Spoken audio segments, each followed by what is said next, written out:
Mirëmëngjes të gjithëve, unë jam Enejda Ndoci dhe dojmë bashkë në këto hapësirë informative për të njohur më të reja dhe zhvillimet më të fundit në vend. Ndonse periudhë pandemie, qeveria ka gjetur kohën që t'jap Bashkisë së Tiranës truallin e teatrit kombëtar për prishjen e godinës aktuale dhe ndërtimin e një godine tjetër të re. Ndaj këtij vendimi ka reaguar kryetari i opozitës zoti Lulzim Basha, i cili e cilsoi atë si grabitje e pronës shqiptare, si dhe akt lufte ndaj artit dhe qytetarëve shqiptar.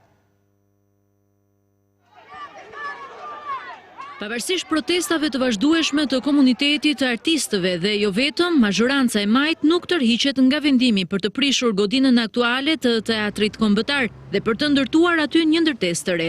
Qeveria ka miratuar së fundmi vendimin për kalimin në pronësi të Bashkisë së Tiranës të truallit të teatrit kombëtar me sipërfaqe totale 5522 metra katror. Në vendimin e publikuar tashmë në fletoren zyrtare, qeveria përcakton se ai do të përdoret nga Bashkia e Tiranës me qëllim ndërtimin e një godine tjetër të teatrit kombëtar. Pra edhe nga sanksionet në këtë vendimarrje, qeveria dhe Bashkia e Tiranës nuk kanë hequr dorë nga prishja e godinës aktuale të teatrit kombëtar, e cila nga artistët dhe opinioni publik është vlerësuar për historinë që mbart, por ndryshe nga sa ishte parashikuar më parë, qeveria i ka hequr të drejtën Bashkisë së Tiranës që këtë truall ta përdorë për ndërtime kullash apo për t'ia dhënë në përdorim privatit. Kjo pasi në pikën 2 të këtij vendimi përcaktohet se Bashkia e Tiranës i ndalohet të ndryshojë destinacionin e pasurisë së përcaktuar, të tjetërsojë atë apo t'u jap në përdorim të tretëve. Ndërkohë që lidhur me këtë vendim ka reaguar edhe kreu i opozitës Lulzim Basha, i cili e ka konsideruar atë si një grabitje e pronës së shqiptarëve. Ndërkohë që shqiptarët presin zgjidhje për krizën që ka pllakosur, Rama gjen kohë vetëm për të grabitur. Kalimi i teatrit kombëtar në pronësi të kryebetonjerit të mafjas është akt lufte ndaj artit dhe qytetarisë dhe provokim ndaj BE-s dhe përfaqësuesve të saj në vigjilje të ditës së Europës, shkroi Basha në rrjetet sociale. Ndaj vendimit të qeverisë për kalimin e truallit të teatrit kombëtar Bashkisë së Tiranës, ka reaguar dje në orët e vona edhe Aleanca për mbrojtjen e teatrit.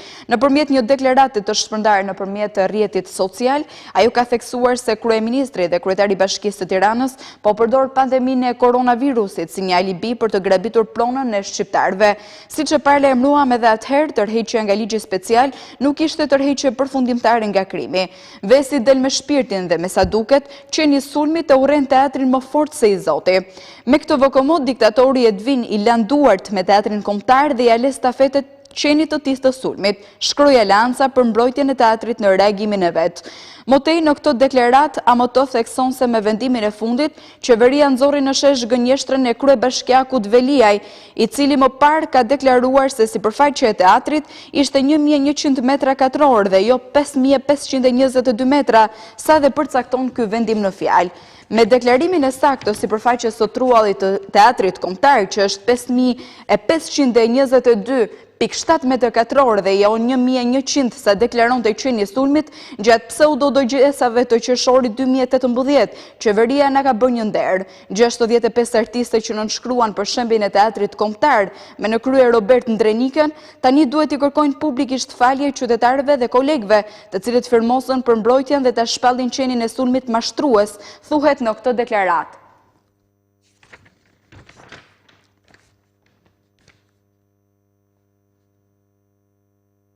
Ndërkohë sot, Aleanca për mbrojtjen e teatrit ka thirrur një protestë duke kërkuar dhe mbështetjen e qytetarëve. Besart Baraktari ndodhet në sheshin Skënderbej, aty ku është paralajmëruar edhe protesta. Mirëmëngjes Besart. Mirëmëngjes. Në çfarë ore është paralajmëruar kjo protestë?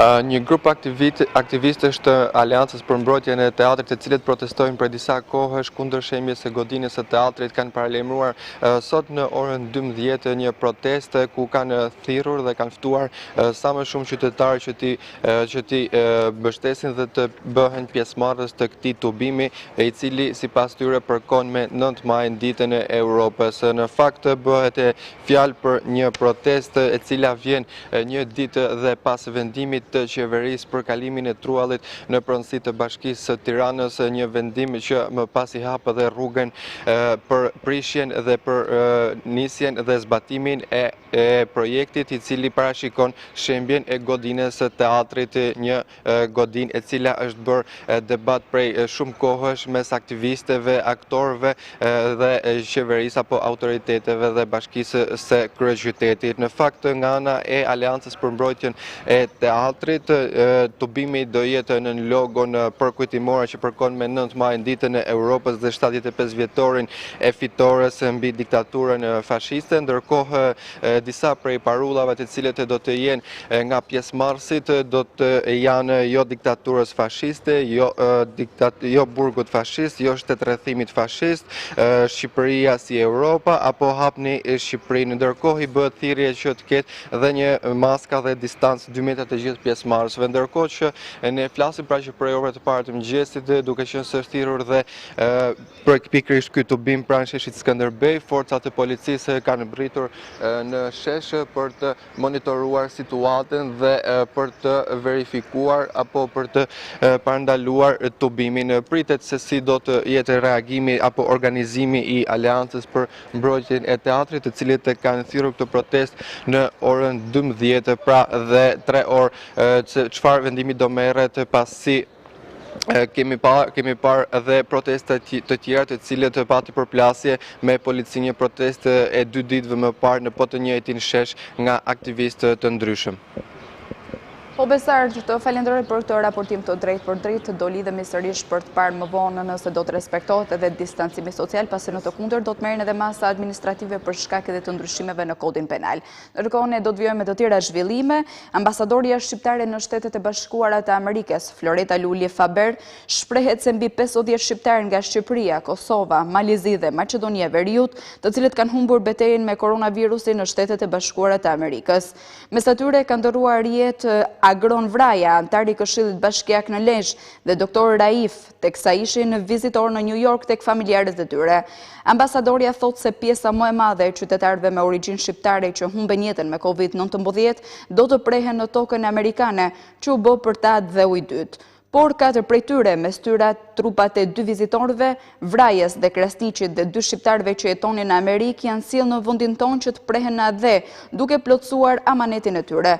Pavarësisht se COVID-19 ka fituar të humbas fuqitë vepruese për këtë sezon, për disa antarë të komunitetit shqiptaro-amerikan, të cilët Amerikën e kanë parë gjithmonë si tokën e lirisë dhe të ëndërrave, kujtimet e kësaj periudhe do të jenë të dhimbshme. Edhe mbi 50.000 numri totali i bashkombasve shqiptare nga Shqipëria, Kosova, Malizi dhe Maqedonia e Veriut, të cilët kanë humbur betejën me virusin, duke kaluar edhe numrin total të vdekjeve në vendin tonë. Me këtë rast i shprehim ngushëllimet e thella dhe të sinqerta të gjithë familjarëve dhe miqve të tyre. Përveç dhimbjes së madhe, në shumë raste ata nuk kanë mundur as të thonë lam të mirë në fundit të dashurve të zemrës, shkruan ambasadoria në Facebook.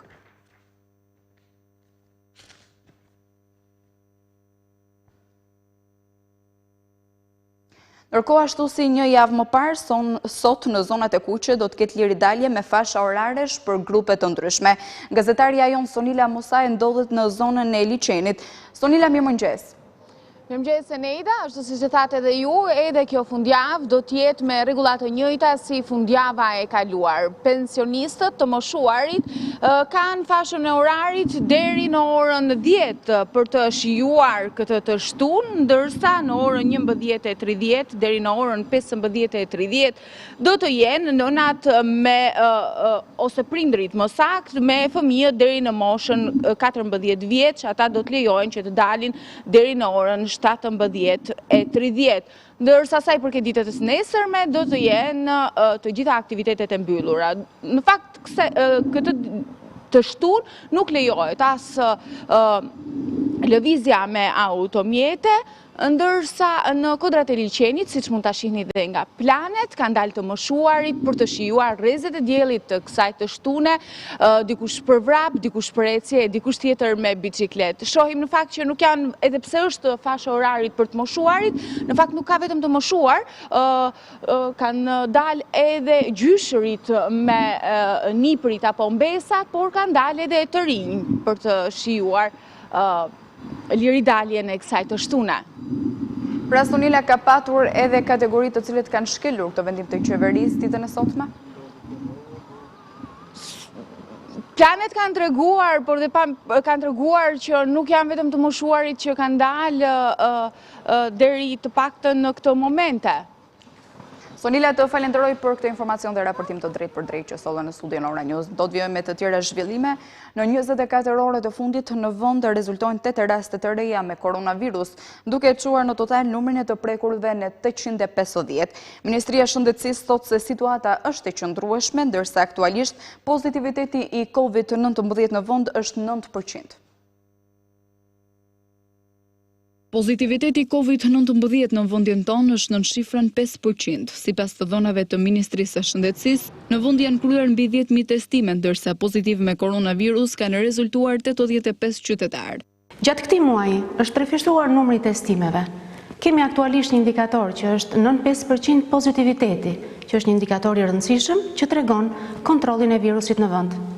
Që nga fillimi i epidemisë deri sot aktualisht janë testuar mbi 10.000 testime raste të dyshuara për COVID-19 dhe prej tyre kanë rezultuar pozitiv 850 raste. 620 raste janë tashmë të shëruar. Në 24 orët e fundit me koronavirus kanë rezultuar 8 qytetarë, ndërsa aktiv si vatra të reja mbeten Kamza dhe Kruja. Shpërndarja gjeografike e rasteve janë në Tiranë 3 raste, në Kruj 2 raste, Shkodër, Fier dhe Kamës nga një rast përkatësisht. Ministria informoi edhe testimet serologjike në laboratorin e mikrobiologjisë, ku deri më tani janë testuar 440 persona staf mjekësor dhe pacient të konfirmuar, me një nivel 11.2% të pozitivitetit të përgjithshëm. Në vijim do kemi një kampion më të zgjeruar, ndërkohë dhe rezultatet do të ndryshojnë. Dhe përsëri do të kalojmë në një vlerësim të popullatës përkundrejt përqindjes së pozitivitetit të Covidit në varësi të kësaj popullate është prekur apo jo nga COVID-19. Ministria thotë se lehtësimi i mëtejshëm i masave varet ngushtë nga situata e qëndrueshmërisë së virusit, ndaj fton qytetarët të respektojnë distancimin social. Nga e hëna ardhshme do të mbeten zona të kuqeve të Bashkisë Shkodër, Kurbin, Kruj, Durrës, Tiranë dhe Fier, ku do të vazhdojë një njëjti regjim orarësh, lëvizje dhe rregullash të qarkullimit si deri më sot. Këto zona do të blindohen me postobllogje dhe nuk do të lejohen hyrje dalje të automjeteve të pa autorizuara.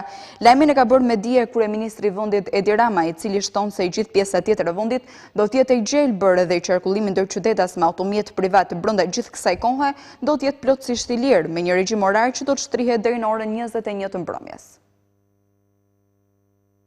Nga e hëna në vazhdim vetëm në zonat Shkodër, Kurbin, Kruj, Durrës, Tiranë dhe Fier, regjimi orareve dhe kufizimi i lëvizjeve, siç ka ndodhur deri më sot, do të jetë në fuqi. Në të gjitha bashkitë e tjera ku nuk ka raste të reja të koronavirusit, kufizimet do të bien, ndërsa qarkullimi ndërqytetas me automjet privat brenda do të jetë i lirë me një regjim orar që do shtrihet deri në orën 21. Sipas qeverisë, për këtë pjesë do të mbeten në fuqi vetëm rregullat që ndalojnë grumbullimin e më shumë se 5 personave, aktivitetet kulturore e sportive të çdo lloji, transportin publik, si edhe njësitë ekonomike ende të mbyllura. Në zonat me regjim do të shtohet vëmendja e autoriteteve, ku do të kenë blindim me postobllogje dhe nuk do të lejohet hyrje dalje automjeteve të pa autorizuara. Sa i përket fundjavës, njësoj si fundjavën e kaluar, në të gjithë vendin do të lejohet të qarkullojnë vetëm automjetet që kanë autorizim për punë dhe dalja e këmbësorëve do të bëhet me 2 fasha. Deri në orën 9:30 vetëm pensionistët dhe nga ora 10:30 deri në orën 17:30 prindërit me fëmijë deri në 14 vjeç. Sipas qeverisë, nëse situata me numrat e të infektuarve dhe të dështruarve në spital vazhdon të jetë stabilizuar,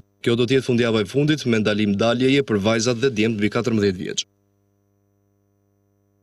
Edhe kjo fundjavë do të jetë e pensionistëve dhe prindërve me fëmijë deri në 14 vjeç. Ministria e Shëndetësisë dhe Ogerta Manasterliu në një mesazh nëpërmjet rrjeteve sociale bëri të ditur planin e ri të qeverisë për lehtësimin e masave, duke theksuar se nga data 1 qershor pritet të hapen çerdhe dhe kopështet.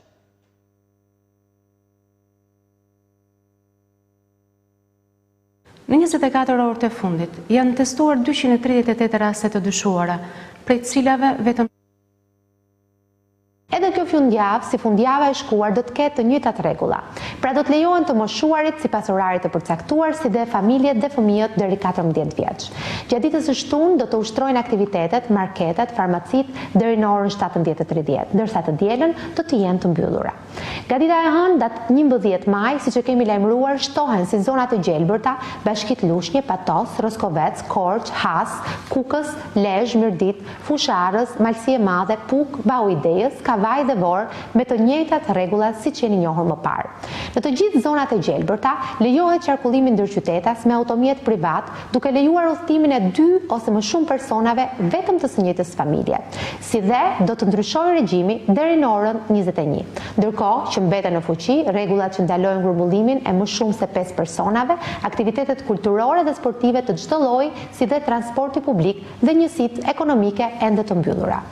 Po kështu, nga data 11 maj, lejohen të ushtrojnë veprimtari sipas protokolleve strikte të sigurisë, me të cilat biznesi tashmë është njohur përgjatë kësaj kohe, klinika dentare, parukeri, berber dhe dyqanet në qendra tregtare. Një tjetër lehtësi nga data 11 maj, dita e hënë, do të jetë për të riadesuar, të cilët do të vetë karantinohen në banesë. Prej datës 18 maj të vijojmë me një seri tjetër të lehtësimeve. Planifikojmë të hapen njësitë e shërbimit, bare, restorante, vetëm për ambientet e jashtme, deri në orën 17:30 me protokolle rigoroze të sigurisë.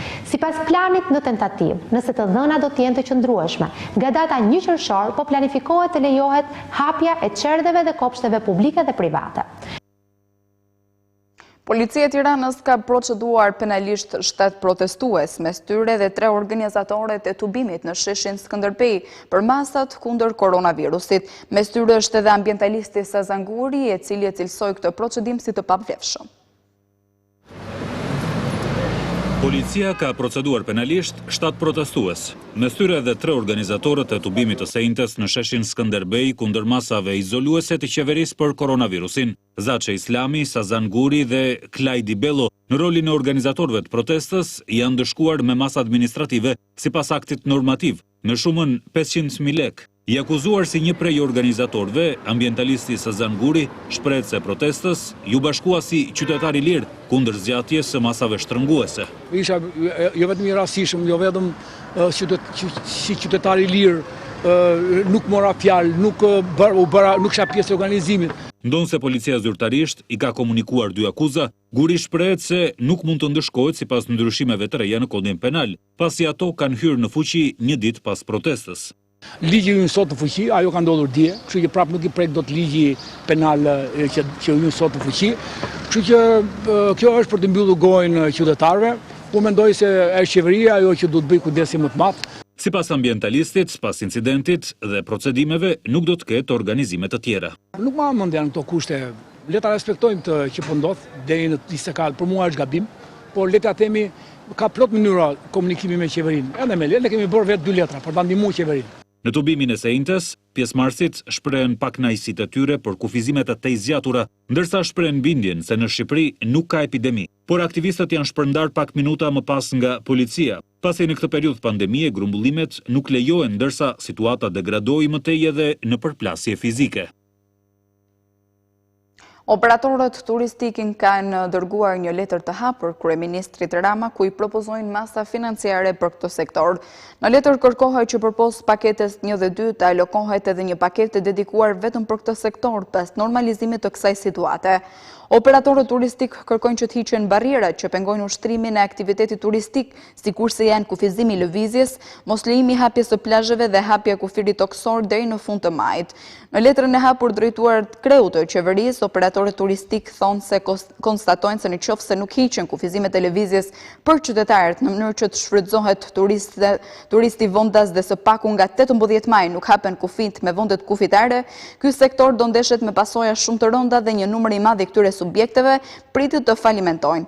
Sipas këtij unioni, aktualisht të gjitha subjektet që ushtrojnë veprimtari turistike kanë një rënje nga 80 deri në 100% të të ardhurave mujore, dhe nëse nuk do të merren masa të shpejta, pritet që së shpejti rreth 70% të punësuarve në këtë sektor të humbasin përfundimisht vendet e punës.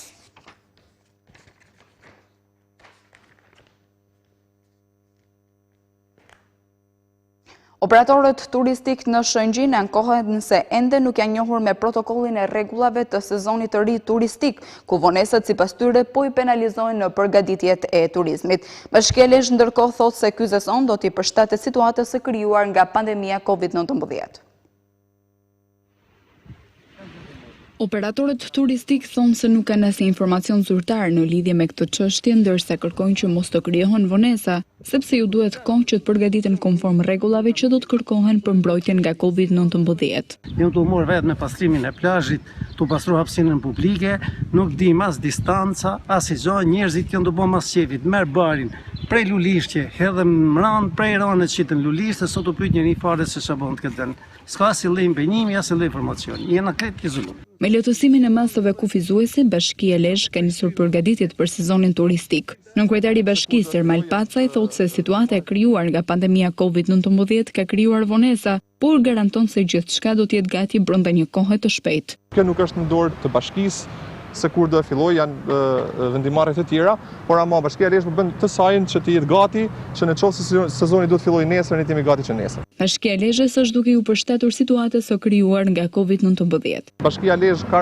realokuar një shumë prej 80 milion lekësh të reja në buxhet për situatën e pandemisë, por asnjëri nga këto zëra nuk ka prekur gjithçka që ishte parashikuar për turizmin. Në këto kohë normale, Shëngjini është mjaft i frekuentuar gjatë sezonit të verës, por për shkak të pandemisë, pritshmëritë për këtë vit janë të ulota pasi shumë turistë huaj i kanë anuluar pronotimet. Komisioni i Sigurisë Kombëtare miratoi projekt ligjin që parashikon lirimin nga detyrat të punonjësve të Policisë së Shtetit, Gardës së Republikës dhe shërbimit të çështjeve të brendshme që kanë mbushur moshën 55 vjeç. Ata do trajtohen me 50% të pagës, si dhe do të përfitojnë nga legjislacioni për pension të parakohshëm. Ministri Leshaj e konsideroi këtë vendim si historik dhe që i shërben ripërtëritjes së vendit. Punonjësit e Policisë së Rendit, Gardës së Republikës dhe shërbimit të çështjeve të brendshme që janë mbi 55 vjeç ose kanë 30 vite në shërbim do të lirohen nga detyra. Komisioni i Sigurisë Kombëtare miratoi në një mbledhje të zhvilluar në distancë projekt ligjin për trajtimin financiar të punonjësve të policisë për rastet e lirimit nga detyra para mbushjes së moshës së pensionit të pleqërisë. Ministri i Brendshëm Sander Leshaj, duke folur në këtë mbledhje online, bëri të ditur se largimi nga puna do të bëhet me kërkesë të vetë punonjësit të policisë ose me vendim të autoriteteve drejtuese. Nga rradha e policisë të largohen ose me kërkesën e vetë punonjësit të policisë ose me vendim të autoriteteve drejtuese të saj. Ministri bëri të ditur gjithashtu se në rastet e lirimit nga detyra, këta punonjës do të përfitojnë 50% të pagës që marrin në kohën e ndërprerjes së marrëdhënies së punës, si dhe do të përfitojnë nga legjislacioni për pensione të parakohshme. Është parashikuar që ata të kenë një trajtim financiar, i cili shkon në vlerën 50% të pagës mujore neto. Leshaj theksoi se ky ristrukturim do të jap mundësi policisë, gardës dhe shërbimit të çështjeve të brendshme të rigjenerojnë forcat për të përballuar më mirë sfidat që kërkojnë dhe një përgatitje fizike. Është një hap tjetër në drejtim të plotësimit të disa kushteve të domosdoshme për një polici e cila duhet të funksionojë ashtu siç kërkohet për gjithë qytetarët e këtij vendi. Ndërkohë që nëpërmjet një statusi në rrjetet sociale, ministri Leshaj e konsideroi miratimin e këtij projekt ligji një hap historik që i hap rrugë ripërtëritjes së policisë. Prokuria posaçme kundër korrupsionit dhe krimit të organizuar ka nisur hetimet për 10 ish-gjyqtarët të gjykatës së lartë kushtetuese, të cilët u shkarkuan nga vetingu për fshehje të pasurisë, ndërsa për 10 njerëz të tjerë të drejtësisë që u shkarkuan, SPAK shpall mos kompetencë duke dërguar në Prokurinë e Rrethave. Prokuroria e posaçme kundër korrupsionit dhe krimit të organizuar ka nisur hetimin për 10 ish-gjyqtarë të gjykatës së lartë dhe kushtetuese, që u shkarkuan nga vetingu për shkak të pasurisë. Nisja e hetimeve nga SPAK-u erdhi pak ditë pas kallëzimit të depozituar nga avokati Fran Dashi. Avokati Dashi kallëzoi 20 ish-gjyqtarë dhe prokuror të shkarkuar nga vetingu, duke i akuzuar për disa shkelje të thyera gjatë ushtrimit të detyrës. SPAK njoftoi zyrtarisht se ka nisur hetimin për 10 nga 20 emrat e kallëzuar. Ata janë Bashkim Dedja, Gani Dizdari dhe Besnik Imeraj. ish gjyqtar dhe kryetar të gjykatës kushtetuese. Ndërsa nga radhë të gjykatës së lartë janë ish gjyqtarët Tom Dreca, Shkëlzen Selimi, Edmond Islamaj, Guxim Zenelaj dhe Aleksandër Muskaj. Sipas PAK, nga materialet e kallëzimit është arritur në konkluzionin se jo të gjitha subjektet janë kompetence prokurorisë së posaçme antikorrupsion. Ndërkohë për 10 të tjerët, prokuroria e posaçme deklaron se nuk janë kompetence saj dhe se janë dërguar prokurorive Durrës, Tiranë dhe Elbasan. Siç bëhet e ditur zyrtarisht për këto 10 subjekte me funksion ish gjyqtar të gjykatës së lartë dhe gjykatës kushtetuese, procedimi penal është regjistruar për veprën penale shfrytëzim për deklarim, mosdeklarim, fshehje apo deklarimi rrem të pasurive, interesave private të personave të zgjedhur dhe nënpunësve publik ose i çdo personi tjetër që ka detyrim ligjor për deklarim. Zyrtarisht, prokuroria e posaçme shprehet se objekt kallëzimi për 10 objektet e kallëzimit janë deklarimet e kryera nga këto subjekte para komisionit të pavarur të kualifikimit dhe vendimit të shkarkimit të tyre nga KPK-ja. Gjykata e posaçme kundër krimit të organizuar dhe korrupsionit në seancën paraprakje të zhvilluar të premten, vendosi të pranojë kërkesën e prokurorit për vazhdimin e shqyrtimit të dosjes 339. Mendimi është marrë nga gjyqtarja Irena Gjoka, e cila një muaj më parë e kishte kthyer atë për plotësim me argumentin se akuzat ishin të paqarta për secilin nga të pandehurit.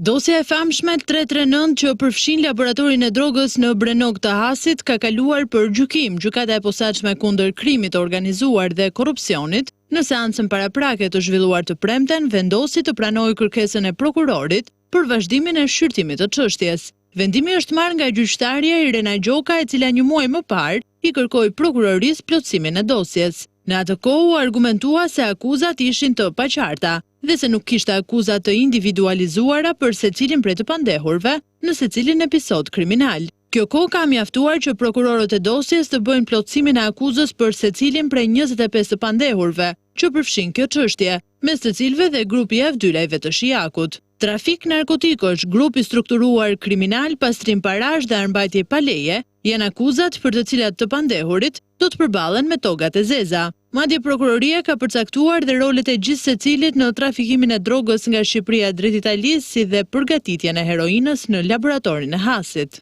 Më parë, gjykata e posaçme ka kaluar për gjykim edhe 3 fraksione të tjera të kësaj dosje. Shitblerja e votave nga grupi Shijakut në dosjen 339 fraksion 1 është duke u trajtuar më vete prej akuzës. Nga përgjimet e bëra publike edhe në media, rezultoi si i përfshirë në këtë çështje dhe ish kryetari i Bashkisë së Durrësit Vangjush Dako, i cili kishte komunikime të vazhdueshme me anëtarë të grupit të avdylajve të Shijakut. Kaq edhe për këtë edicion informativ. Unë ju falenderoj për vëmendjen tuaj, bashkë mirë takofshim.